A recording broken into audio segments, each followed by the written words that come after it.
Friends are the roof and the walls of our metaphorical house. They're essential in keeping us in line with probably our own ideals, and also giving us some inferences about how the world actually works. The better friends we make, the more we're going to be equipped for dealing with life, because our friends are archetypes that are available in society. The more we're willing to understand them, the deeper our relationships get, the more we understand ourselves. So on this channel, I talk a lot about emotional intelligence, and my goal really is to give people an outlet for comparing, I suppose, our philosophies in trying to be better people, more practical for society, and hopefully successful. But what I've realized time and time again, after making at least 100 videos so far, is the most important part of my life comes down to the relationships that I have. And if I don't go out of my way to respect those relationships, and if I don't have the gratitude to accentuate them, to make them better, to make them more exciting for my friends and myself, I tend to miss a part of my soul to a capacity. I tend to forget that this life is short, and at the end of the day, well, our memories, the novelty of our life comes down to the people that we spend our life with.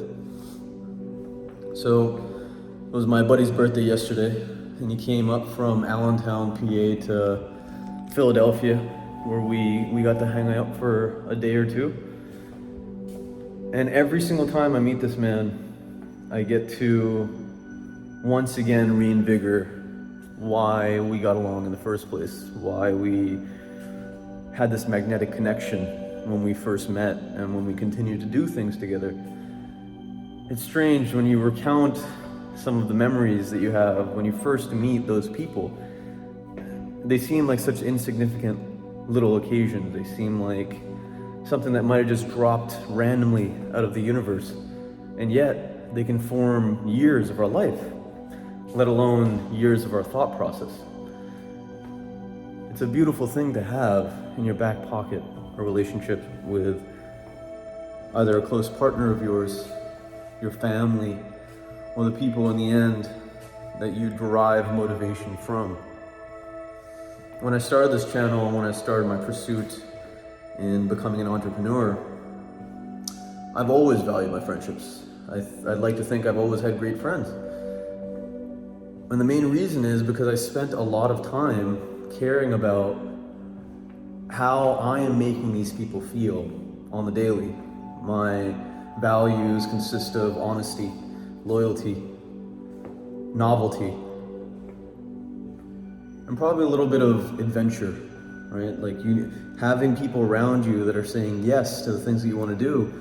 Hopefully they're good things for both you and them, but it reinforces our identity, our ability to feel good about ourselves, feel good about the things that we say to people and how we make people feel. So spend some time thinking about how important your relationships are. Give them the credit that they're due. And I promise you, it'll make it so that life seems a little bit more smoothed out. The rough edges, they smooth out. And you've had this experience, I'm sure, when you're hanging out with a group of friends at a dinner table, or when you go out and have a laugh. It seems like time stands still for a moment. It seems that all of the tensions, all of the difficulties in life can go completely away like a passing cloud. And it's a real gift. It's a real gift. So how does one maintain these friendships? How does one get the most out of them? Well, there's a couple ways to approach it. I'm going to be moving to a new place very soon, and I realize that I'm going to have to make completely new relationships, things that really, really matter to me, and things that are going to influence the way that I perceive my life and my effect on people. So it's very important to me to make sure that I choose the right people. Now, the first thing is, if you're going to go and make new friends, if you're going to go and find people that inspire you and that are going to keep up with your hustles, your struggles, I think the first proper step for an adult should be, what are you trying to get out of people? At the end of the day, sure, right? We want to laugh. We want to have the troubles of the world fade away behind us. But in order to find the right people to do that and also have the other effects that we want, the other inspiration that we want, I think it's very important to know what we want out of people in a grander sense. So the things that I love to get out of people is wisdom, opportunities, and honestly just a lightheartedness, right? Humor, the ability to appreciate the urgency of moments. So I know that to prioritize these things, to get those friends in my life, I know I'm gonna have to go and look in certain places. And I have a vague map of potentially where I'm gonna find these people. The interesting part about this is no matter how much you plan in life, and I'm a firm believer of this, the best friends are the easiest to make. And oftentimes, you never see them coming, right? They might be a stranger that you met in line someplace. They might be a coworker. They might be someone that just happened to be at a party of other people that you were invited to. The difference is, I think, knowing your boundaries, right? Knowing what you're willing to put up with, what type of humor you want around, and the amount of charisma that you're looking for in that particular person.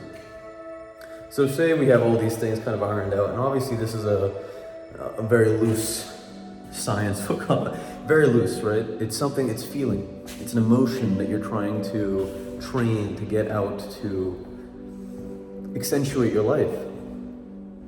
And the quote, the best friends are the easiest to make, I think comes from a kind of magnetic, almost subconscious connection that you establish with someone based on little cues like humor or logic, right?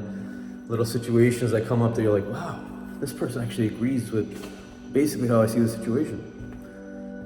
And that magnetic connection, seek it in your life, and trying to find out what it is that is connecting you. Because most of society will tell you, hey, don't think about it too much. Most older people will say, don't think about it too much. And I have been a victim of thinking about it too much a lot of times in my life, because obviously I try to be a very purposeful person in pursuing a beautiful life. But I think that magnetic connection, I think they got it right.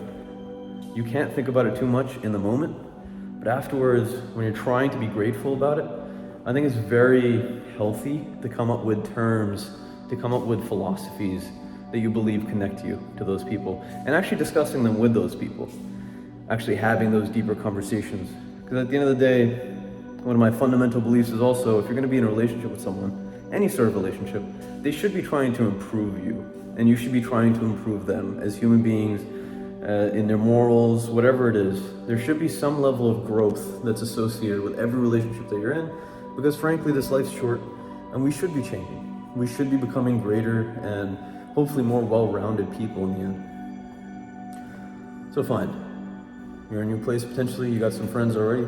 You thought about the ideologies, the gratefulness that you go through. I think the next step really comes down to finding that real thing that you want out of life, the juice of life, right? Like where you want to be in a couple of years. And then it becomes the pruning. The pruning step in relationships is probably the hardest. I heard Jordan Peterson say it's like burning a part of your personality. And sometimes it can feel like that, for sure. And I think it's very important to know when people aren't particularly good for you. I think it's very important to understand that you deserve respect and that you actually do have something to contribute. And if people are putting you down, if people are bullying in friend groups, or if people are undercutting you in some way or trying to avoid fairness, I would argue you probably shouldn't be around those people, right? There's a love that's required for every human being, and it really comes down to our tolerance for how much we're willing to put up with when it comes to abuse that will allow us to stay in those relationships. So hopefully you got some things to think about here. Hopefully you spend some time to think about how beautiful your friendships are, maybe some of that pruning that needs to be done in the end. And if you're moving to a new place, just realize everywhere in life, you're gonna find beautiful people. You just have to have faith in people. You You have to have faith that you're gonna stumble across someone, and that sure, someone's not reciprocated in the past, sure, someone's been mean to you in the past, but that doesn't mean everyone's like that, right? There are beautiful, beautiful people just like you in the world. So if you got to this point in this video, smash that like button for me, helps me a lot. Throw me a comment, you know, if anything's gone wrong in your life when it comes to your friendships, relationships, I'd love to talk about it. I'd be very curious. And check out this video. I made it a long time ago on a very similar subject about friendships, social relationships. Super, super important for human beings. But anyway, my friend, actualize your potential. The world needs you. You take care. Yo, Sebastian, what's the importance of having friends? I'm not ready for this question.